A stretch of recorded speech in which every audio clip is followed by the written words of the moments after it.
G'day guys, welcome back to another episode of my FIFA 23 Chelsea Career Mode series here on the Critic Kebab channel.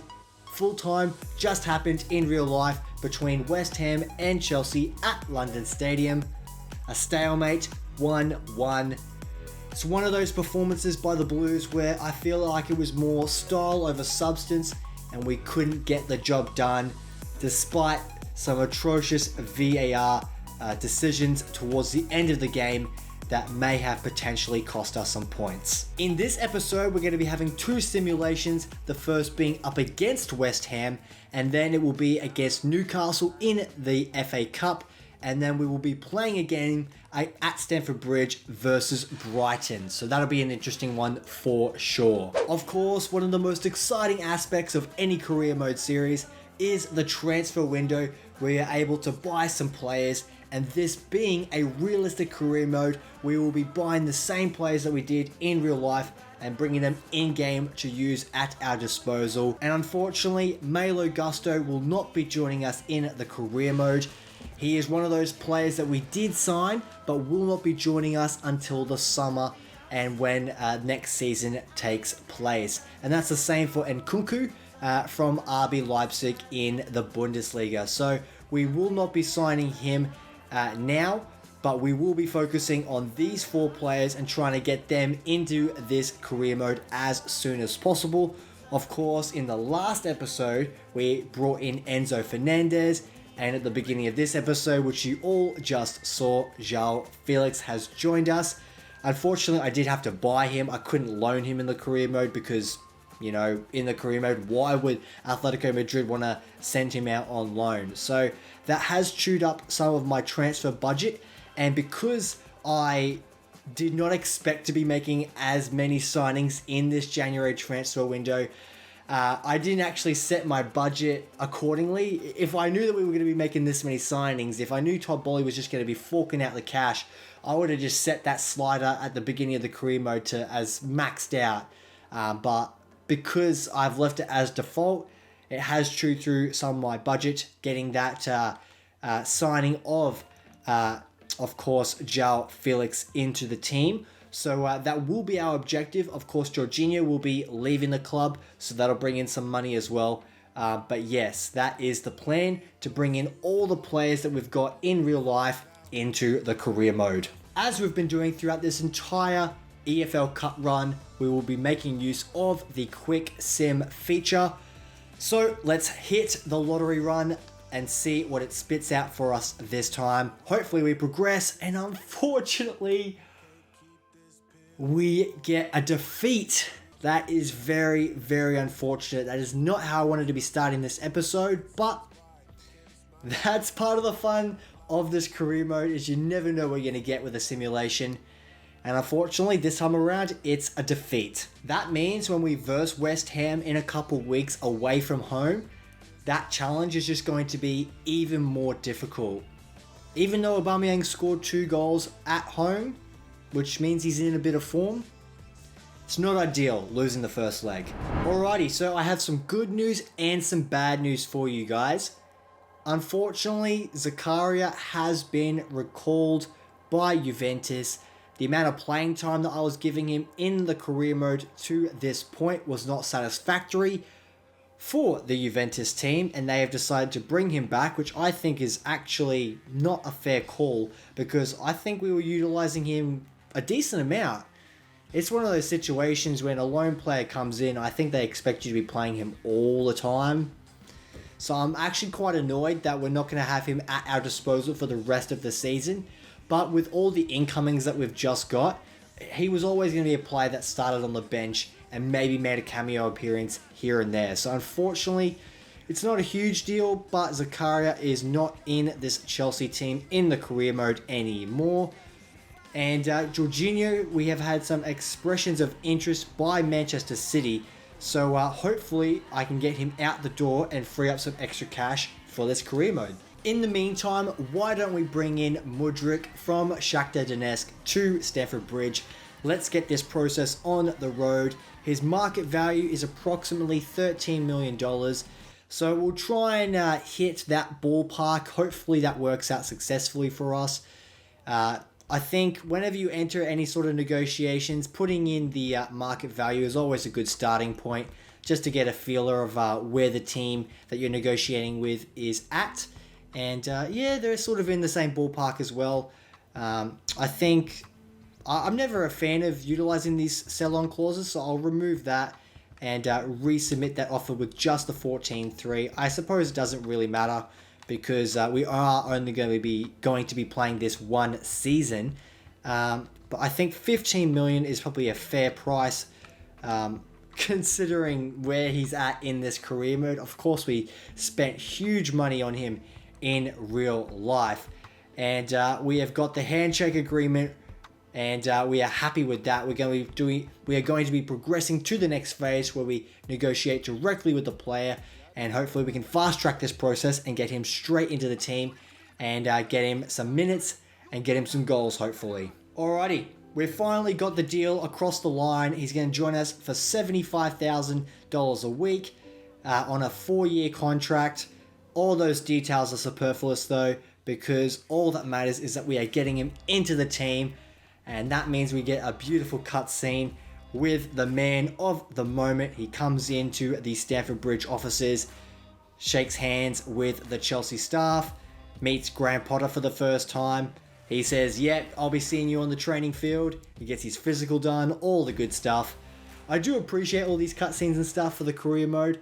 I wish there was more variety of them so that it's just not the same cutscenes over and over when you buy the same profile type of player, but it is what it is. Now this is where the stakes get raised that little bit more. We will be making use of the simulation feature for the entirety of the FA Cup run. We will be versing the in-form Newcastle team first up. Of course, their team in-game doesn't look identical to how it does in real life, but I don't think this is going to be an easy one. So let's begin this simulation with a slightly weaker team, but enough good players in the side to hopefully get the job done with the same formation that we have been utilizing throughout this entire career mode so far. Now, the reason I love this feature so much is that it gives you a bird's eye view of the pitch. It allows you to play career mode and actually feel like a manager. Obviously, playing the games is fun. It's what FIFA is all about. As Newcastle go 1 goal up. Oh, wow. Not off to a good start. But this aspect of the game really puts you into that mindset of being a manager, being super tactical, and making sure that you've got everything spot on so that you do get the right result. And obviously for our game plan, we're playing with fast build-up and possession. What I've noticed in my experience is that for the simulation feature, it actually does better when you play with direct passing as your tactic, so that we might actually change to that a little bit more into the game. But even though we are losing and we don't seem to have a foothold of the game so far, I think we will continue with these tactics for the time being, see if our players to get a response. And Pierre-Emerick Aubameyang, the man in form, he scored in the Premier League, he scored 2 goals last time out in the Carabao Cup, and he scored again here in the FA Cup this time. And with this sort of form, he's really begging the question, hey coach, I think I should be starting every single game. And he picks up a yellow card there, but it's one of those things. Aubameyang, he's one of those players, he just isn't quite good enough in game when I play with him, I feel like.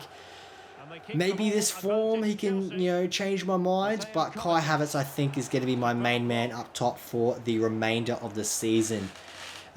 Even though I don't think he's our ideal striking option for the long term. 1-1. At halftime, I think we're actually going to change our tactics. I think let's go into that option here and change to direct passing. And I think you guys will notice it straight away because the ball, when it's in our, when we have possession of the ball, when it's on direct passing, you just see us ping it around a lot more. It's just a lot more snappy. It's to the point. And just how this feature works, I think it's more beneficial. Whereas when you play possession, it's a bit more slower And look, that is the perfect example of what I was just describing. Just way more fast paced, the tempos all been increased, and players just get into the right position and pass the ball a lot more efficiently. And we get a second goal, which puts us into the lead. And I think if we can somehow, hold this position now, I think we might actually be able to get over the line, because Newcastle, they've got some decent players, but they're not exactly a huge attacking threat. And we've got a far superior defense as well. And even though all of our players are not sort of, playing out of their skin right now, I think we'll still get the job done. We might have to make some substitutions shortly. We've got a few tired players, so we'll see what happens at this passage of play. And if it breaks down and there's another stoppage, oh wow. How did he miss there? I thought that was going to be a goal for sure. A massive mistake. Shot on goal, just past the right post it looked like. But let's take Aubameyang off. He's a bit tired. I think we'll bring on Reece James for the captain just to see things out. And then Kovacic will come off for Conor Gallagher. And the rest will stay the same, I believe. And three-way change. And hopefully with those fresh legs we can get the job done, I think. 10 minutes left in this game. Newcastle trying to get a counter-attack moving. They do get in behind our defence. Koulibaly makes a tackle that sees him get a yellow card. I will not lie, Newcastle have definitely been a lot more enthusiastic in the attacking third that I would have liked them to be. I would have much preferred it to be at the opposite end of the field, but Newcastle constantly, getting shots off, putting Mendy under some pressure, and some more attacking opportunities for them. And they get that second goal to go level with us in the 91st minute, of course. Well, that is just super annoying. I think that means we're going to have to play a replay game against them, which means extra minutes, extra fatigue. I'm never a fan of that. So that is not the result that I wanted with these first two simulations in the game, in this episode. But it is what it is. We got to move forward, take it on the chin, and improve. So another man walks into the building. David Datro Fofana, the striker that I hope to see more often in the future. Alrighty, so we prepare for the return fixture, the replay. I've never been a fan of replay fixtures. I think they should just settle the result on the night, go to extra time, go to penalties straight away, do whatever you have to do to just eliminate as many games as possible, because we all know there's way too many fixtures throughout the calendar year, and it really gets fatiguing for the players when they're constantly on the road, constantly playing games. And I think as a manager, I think it makes it more difficult to deal with, because you have less time on the training pitch to develop tactics, to help improve players. You're really relying on players to step up and perform constantly in a game situation. And that's why it's always so important to have such a large squad and huge squad depth, so that you can participate in all the competitions and be successful every step of the way. And it looks like we might be going up by a goal to nil. Conor Gallagher, the electricity in the centre of the park has absolutely come through clutch for us in this situation, getting us up by a goal to nil at Stamford Bridge. And I think if all goes right for us in this game, I think that'll set us up really well to get some momentum moving forward, because that's one thing that we've been lacking so far in this career mode. It's one of those things where, when you get a couple players out of form, it really does affect the whole vibe of the team and how everyone gels together. In real life, it makes more sense, but in a video game, it is always a little bit more frustrating to maneuver, because sometimes it does feel slightly out of your control. But, that's one of the challenges of being a manager. You got to work with the players. You got to make sure they're all fit, got their sharpness up. They're all, in good spirits, good morale. And that must have been a huge save by Pope there, because that shot looked like it went straight over the crossbar. Probably deflected over. Half-time, 1-0 to the good. I think we're going to do the same thing and change our tactics from possession to direct passing. because that seemed to work out in our favour almost immediately last time out. So as you can see there, Gallagher's playing really well. Everyone else is playing pretty averagely. But the key difference here is everyone in Newcastle is sort of average or below average, which I think is the difference at the moment.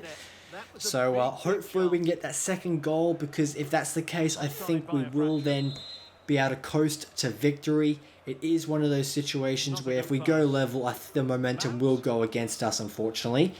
Newcastle, here they come. Unfortunately, the counter-attack breaks down. No success for them there on that occasion. They get another opportunity. It comes out wide here, and Chelsea is able to close it down. Good stuff there. I'm liking what I'm seeing. The direct passing into that attacking third for us is not quite as efficient as I would like it to be. A cross comes in. Mendy sees it all the way. 20 minutes left. I think the time to make some substitutions is now. Let's see how this passage of play works out for us. And stuck in the center of the park. Comes out to a Aubameyang, and he gets us that second goal.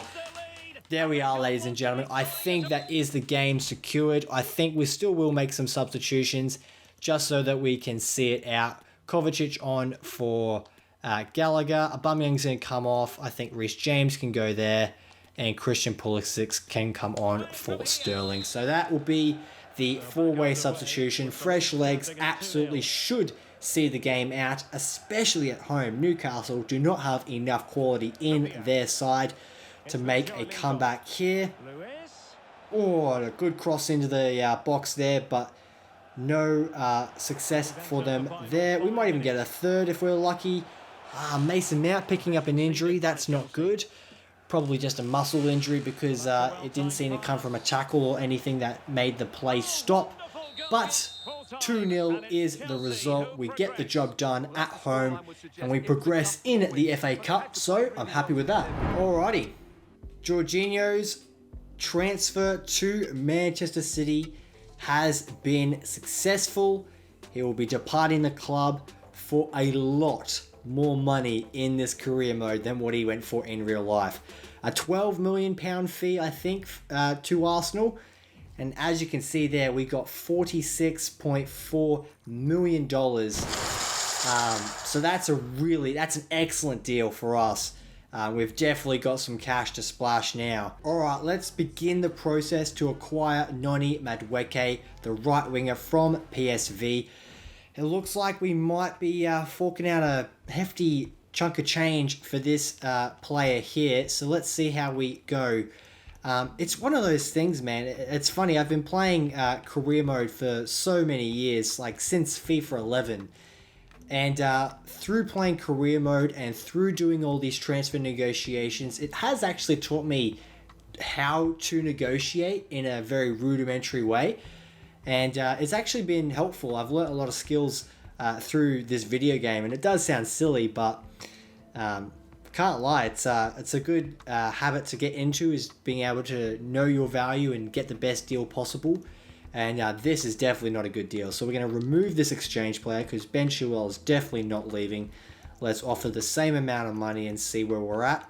35.5 is what the game is valuing him at. Let's submit that offer and see what they say. Oh, we'll say yes to that. How bloody good.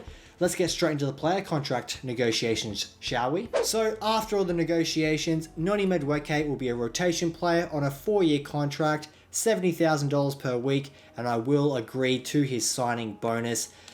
$610,000 just to walk in the door. Graham Potter puts his hands in the air and is happy as Larry. We're going to shake hands with the players and the agent, and hopefully he can come straight into the starting lineup and just absolutely hit the ground running. Now, even though we have not yet got the Badia Shield deal over the line yet, this is how the team is going to line up for the Brighton fixture in the Premier League. 4-2-3-1 is the formation that Graham Potter has opted towards. And now that he's got all the players from this January transfer window, I think it is a formation that he might stick with moving forward. So if we have a quick look at the team management here, I've made some slight adjustments to the 4-2-3-1. I've made the right defensive midfielder. I've moved him up to be a central midfielder so that he's a bit more box to box. And of course, that is going to be Enzo Fernandez in that position. In terms of instructions, Kai Havertz, I've got nothing specific for him. But for Joao Felix, I want him getting into the box and I want him to be free roaming around the attacking third. And for Enzo Fernandez, I want him to stay on the edge of the box. I don't exactly want him making runs beyond the striker. And of course, free roam as well, because I want him to be sort of moving into those pockets of spaces, being an option everywhere on the field. And then on the right and on the left-hand side for Mudryk and for Madueke, we're going to have cut inside, get in behind, and get into the box for cross. And for the right and left back, it'll be join the attack and overlap. Pretty stock standard stuff. So that is how I'm going to line up. And then for Kante as well, the CDM is going to be staying back while attacking. I don't want him getting up the field and getting involved in our attacks. I want him to be that sort of pivot, that defensive wall, so that no attacking players can get past him. And I'm very confident Kante can do that job. And I'm so excited to see that partnership between Enzo Fernandez and N'Golo Kante when he returns from injury. Now, we might as well talk about that West Ham game in real life. It's one of those performances where I feel like there's potential. You can see the promise. Once these players all get on the same page, once they learn each other's strengths and weaknesses, once the language barrier is broken down, because Enzo Fernandez, like, he's Argentinian. Like, he doesn't even speak English. So, like, that communication barrier is definitely going to need to be overcome in the near future. But from the little behind-the-scenes stuff that I've seen on the training field at Cobham, it looks like all the players are sort of getting along and are on the same page. So we will soon see that reflected on the field, I'm sure. Graham Potter just needs to get a tune out of these players. And I think we'll give him to the rest of the season. I think most Chelsea fans are willing to accept that this is going to be a bit of a write-off this season. In saying that, I want to see us get onto some form and hopefully get close to top 4 and hopefully do a good run in the Champions League, definitely beating Dortmund. But up against West Ham, I think the first half we played really well. We looked really deadly, some great attacking play, and some opportunities that were created that I thought were just so fluent, so exciting to watch. And if that's a sign of things to come, I'll be very, very excited to watch this team moving forward, because we've got so many great attacking options. But at the end of the day, West Ham, I know they're struggling for form recently, but they've got some decent players.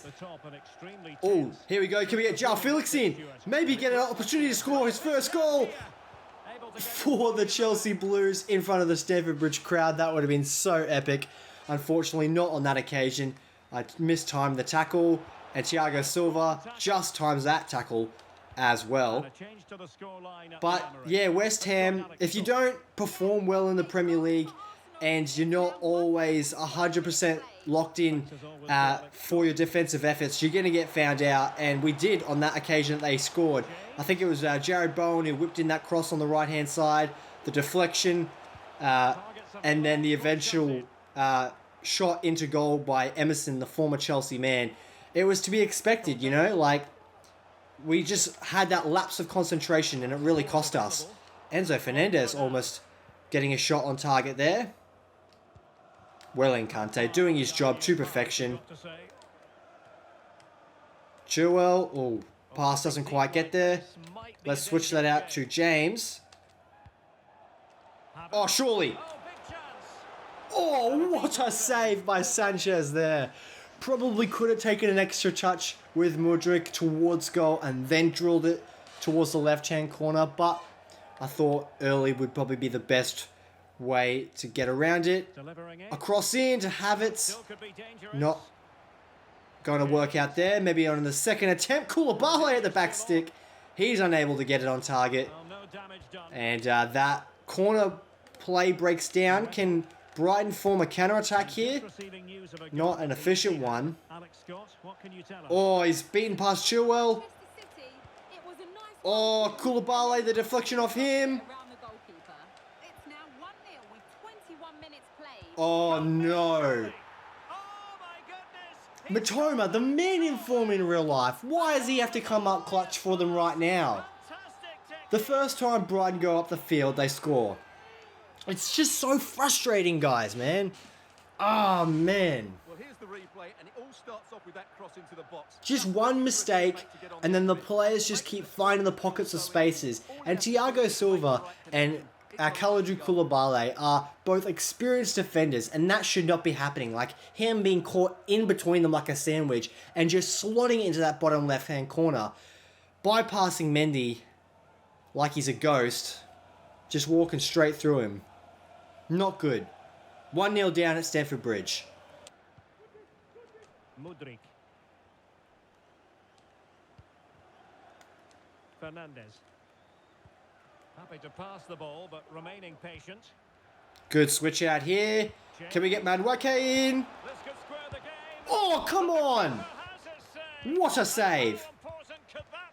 Good interception. Well, that was a big chance, and really, he should have taken that. But oh, the pass is not good enough.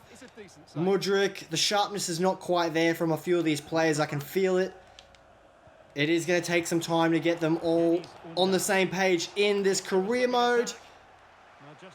But we've got out of jail there again. What a ball. What a ball.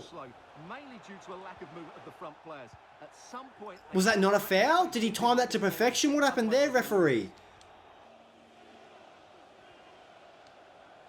Outrageously skillful. A glorious chance. That's bullshit. What is my defense doing? They just forget how to defend. And Brighton think that they could just walk through us like we're not even there. How is that possible?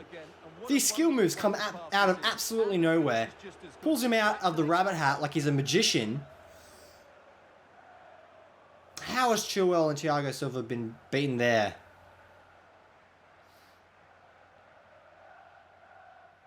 I'm fuming. That is absolutely atrocious defending. So underway again. Half time as well. Alright, we're going to have to make some tactical changes for sure, because as of right now, it is not quite working. I think, what should we do? I think we need to leave the defense on maybe press after possession loss, and with the fast build up, let's go with forward runs, I think. If we can get Mudryk and Madueke and Havertz making more direct runs in behind the defenders, I think that will work out in our favour. So let's give that a go. Now, I'm sure most of you want to know my opinions on that handball non-call in the final stages of that West Ham game in real life. And it's one of those situations, like, I don't know, how the referee in real time did not see it. And then the fact that VAR looked at it for like a total of like 2 seconds, that to me is absolutely atrocious. And I don't know how we've not got away with that, because we should have been able to hopefully get a penalty shot and maybe steal a result at the London Stadium. But because of the terrible officiating in this league, someone get there. But because of the... Oh, now my players are falling over each other. It's like Dumber and Dumber back here.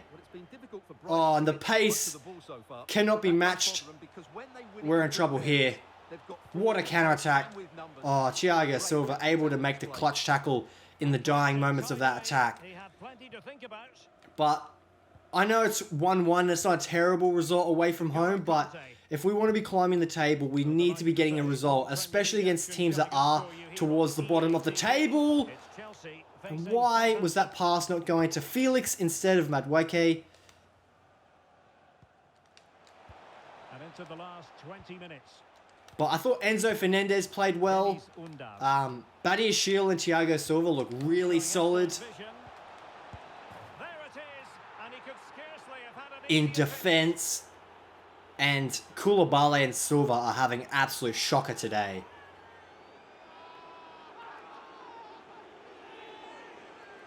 Nah, I can't accept this. This is absolutely atrocious. In terms of results today, this has just not been good enough. as you can see, Felix and Fernandez, their sharpness is not good. Maybe I should have given them more time, but the longer you give them, the more unhappy they get, especially when they're supposed to be a crucial part of the team in the starting lineup. Let's get, I think we'll bring on Mount actually into that cam position. And I guess I'll bring on Sterling onto that left-hand side there. Let's go with those 3 substitutions. Absolutely atrocious in defense today. Fernandez, Kante not doing their jobs. And Silva and Koulibaly just not closing up those spaces in the 6-yard box. And Mendy, he can't do much when the shots like that are coming in. So, 3-0 is not a good result. This is actually really bad.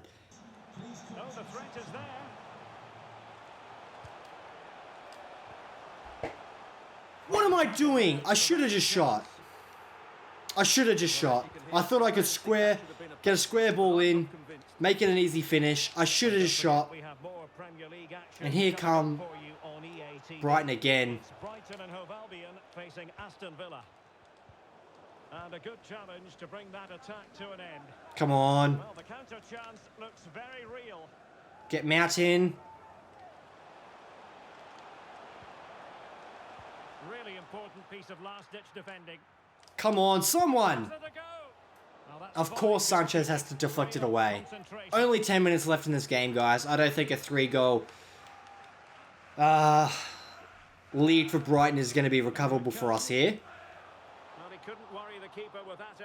Just not our day. Probably some mismanagement on my end, trying to get the new players into the fold at such an early stage, but... Alright, we've got one back. Pick it up. Alright, that'll be fine. Let's look at the replay here. Brighton not defending very well. Mount able to find a pocket of space and just drill it with his right foot into the right-hand corner. Alright, 3-1. What about the stoppage time situation? 2 minutes the word. Oh, what is going on with the defense here? Sterling! Well, it's ended up being quite frankly easy. Oh, how does he not finish that? That's a sackable offense. What the fuck was that? The final whistle then. The referee says that will be all. We just got completely outplayed on our home turf there. Of course, the first question is about the debutant, Joao Felix. It takes time for a new boy to settle. I think that'll be a theme across all the guys that were on debut today. Let's be realistic. Oh, not fun. Not a fun result. Beaten at last, how do you feel? That was not the way for it to end. I'm not happy with the performance at all. We were bound to lose eventually, but I expected for us to go down fighting when we did. I hate to do this to you guys. Ending the episode on such a sour note. Especially because there was so much positivity and excitement with regards to the new transfers and stuff. But in terms of results, they were just not good enough in this episode. I understand we went through a simulation and, you know, we played Brighton with a team that was not probably ready to be going out and playing elite level football. But just goes to show you, even the teams that are considerably weaker than you in terms of the lineup, they can really absolutely dominate you on the pitch if you are not ready for them. So, Brighton do indeed grab a shock win against Chelsea, and that will conclude this episode of the FIFA 23 Chelsea Career Mode. If you have enjoyed the episode for what it is, of course, I'd appreciate if you smash that like button, and I'll catch you in the next episode, where hopefully, in-game and in real life, we can start building some momentum, some much needed momentum, and get some 3 points on the board so that we can climb that table. Because I've been saying it for weeks now, but it just needs to happen eventually. And Potter, is he the man to do it? I bloody well hope so. So, with all that being said, thanks so much for watching. Come on, you Blues.